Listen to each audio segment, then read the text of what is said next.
Okay, guys. So now let's resume our discussion, and again, few theories parts, and then we kind of quickly close this session maybe with the lab part of the ICMP sleeping thing. How we can kind of read those messages.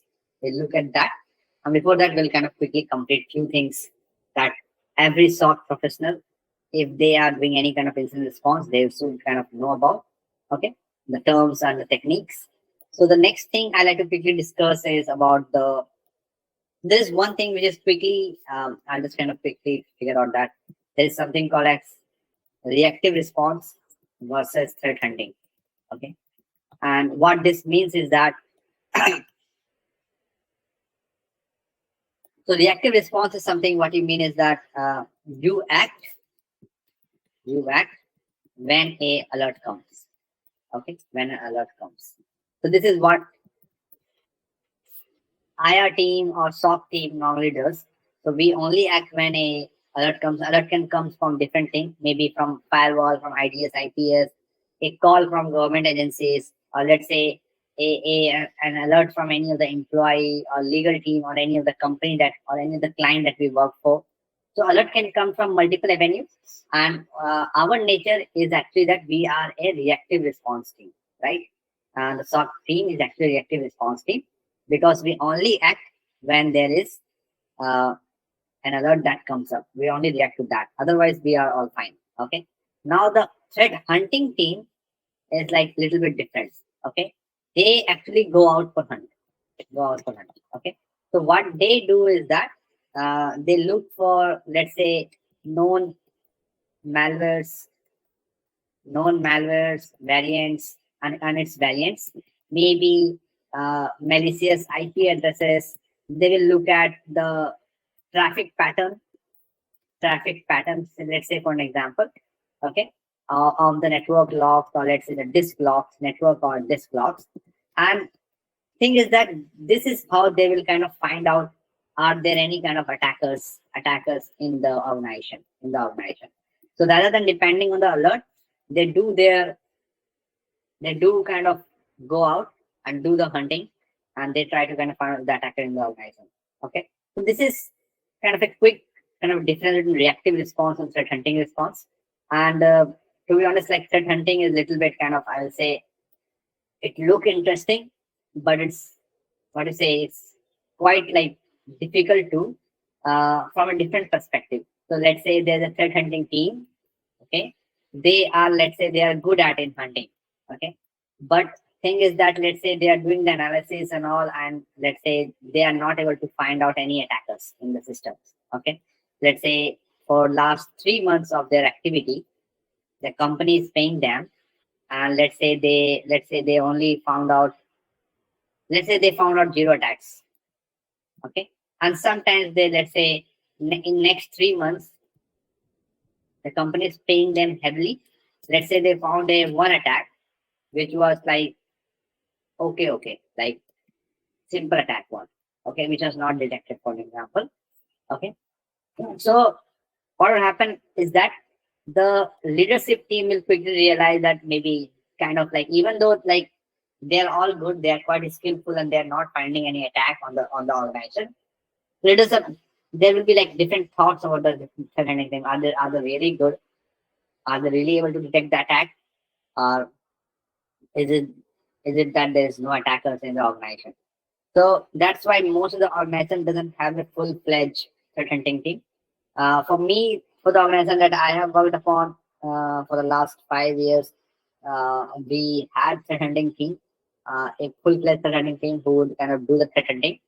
They would kind of share us few things, like in, like, let's say 3 months or so. But thing is, like, most of the organization doesn't have this threat team because they need to pay a lot, and they get less out of that sometimes, what they feel the hacker leadership feel. But it's quite important thing.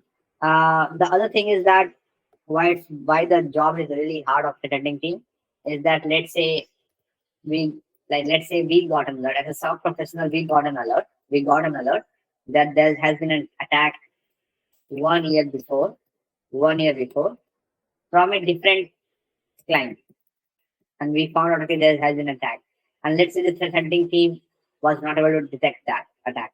And it's actually possible. And it happened most of the time that we got an alert that happened in back, but threat hunting team had no idea about that because they can't do that. They have to kind of let's say figure out a lot of logs. Let's say they didn't reach out to this resource. They were occupied in certain other work, other team analysis. Okay. So that's again, security leadership will have a bad impact that okay, threat hunting team is not able to kind of detect or do their work because there was an attack one before, but threat hunting team was not able to detect that. Okay. So this is something like why I just wanted to kind of say that it's quite a good job of threat hunting team, but it's very difficult to showcase that you are really good in the organization. Okay. So that's all about a threat hunting team. Reactive approach and threat hunting approach. Okay. Now let me quickly go to this part. Just give me 1 second, guys.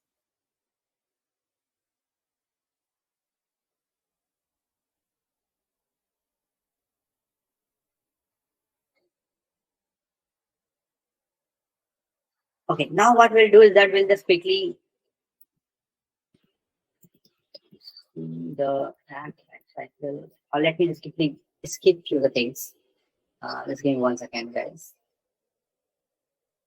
Okay, now we'll directly jump now to the Lockheed Martin kill chain. Okay, so give me 1 second. Um, 1 second.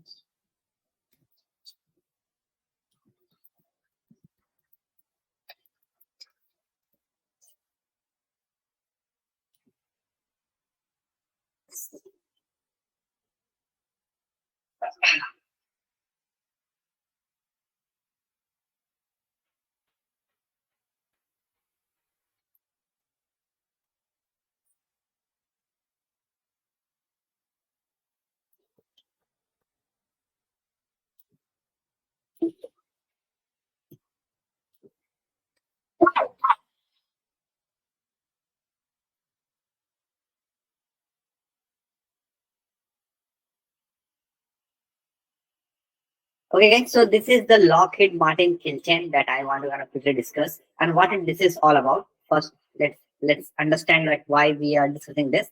So this is cyber kill chain model that was kind of developed by Lockheed Martin, and Lockheed Martin, as most of you guys might know, it's a prominent American defense and technology company. They develop a lot of defense equipments for the American military government, American military, and this is where this cyber kill chain actually describe how what are the stages of a cyber attack. So whenever you are dealing with any kind of incident, this will actually come out quite handy to kind of understand. Let's say you are dealing with any kind of a massive incident, you will be able to figure out at what stage the attacker is right now before reaching to its end goal. Okay, so this Lockheed Martin kill chain actually describes the stages of a cyber attack. What kind of stages does the any kind of attacker would kind of go through before kind of, let's say, achieving their objectives. Okay, so this model actually helps security professionals understand and let's say combat threats by breaking down a cyber attack into series of steps that we are seeing over here. Like there are 7 steps that we are seeing over here. So what we will do is that we will quickly go through this and kind of understand that in much more detail. Let me just quickly go through that. So the first stage is actually called as reconnaissance. Okay, reconnaissance science. So, or in short, recon. Okay. So what happens in recon is that this is the initial phase where the attackers actually gather information about the target. Okay. So let me just track it down quickly.